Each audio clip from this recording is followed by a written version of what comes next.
Kallid sõbrad, 23. aprill on oluline päev. 23. aprillil algas Jüri ülestõus, jõustus Eesti talurahva seadus, kogunes Asutav Kogu, asutati Kivisilla fond ja Paide Vallitorn avati külastajatele. Sellel päeval on sündinud William Shakespeare, Georg Lurich, Urmas Ott, Paavo Lipponen, Roy Orbison, Rein Fuchs ja mina. Sellest johtuvalt tuleb tõdeda, et 23. aprill on tegelikult väga tähtis päev. Ja seda lihtsalt ei osata hinnata. Arvestades 23. aprilli ajaloolist tähtsust on häbiväärne, et kuni tänase päevani ei ole see oluline kuupäev kalendris märgitud riikliku pühana.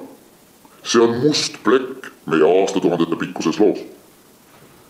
Ma olen veendunud, et selle põhjuseks on lokkav ükskõiksus.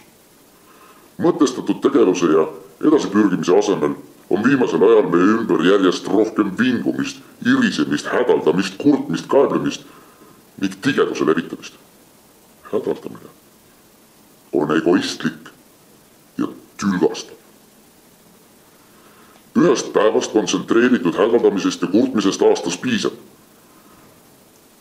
Alates tänasest kuni aegade lõpuni olgu 23. aprill rahvusvaheline kurtmise päev. Et avaldada survet seadusandjatele, kuulutan 23. aprilli õhtul kell 9 klubis Tapper välja sanktsioneerimata toetusmeeleavalduse uue riikliku püha kalendrisse määramiseks.